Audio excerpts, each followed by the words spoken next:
केंद्र सरकारने पारित केला तर कमीत कमी 16 महिने त्या पंजाबच्या शेतकऱ्यांनी आंदोलन केलं. त्याच्यामध्ये 100-200 शेतकरी मरणही पावले. 16 महिने आंदोलन केल्यानंतर केंद्र सरकारला सुद्धा शेती विधेयक जो कायदा आहे तो कायदा मागे घ्यावा लागला. तर आरक्षण आपला एकदम छोटा मुद्दा आहे महाराज. मलाही माहिती आहे त्याच्यामध्ये बऱ्याचशा गोष्टी आहे. चांगल्या वकिलांशी माझं बोलणं झालं की ते म्हणतात थोडंफार त्याच्यात जेमतेम आहे, पण यांनी ठरवल्यावर हे काय करू शकत नाही महाराज.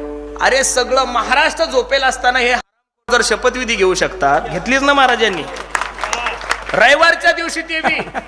जर सगळं ही वस्तुस्थिती आहे, जर सर्व महाराष्ट्र झोपेल असताना हे शपथविधी घेऊ शकतात, सगळं काही करू शकतात महाराज. यांनी ठरवलं ना ते बापाचे नाव सुद्धा बदलू शकतात महाराज. एवढे हलकट लोक आहे. यांच्या सत्तेसाठी जर हे बापाला सोडायला तयार आहे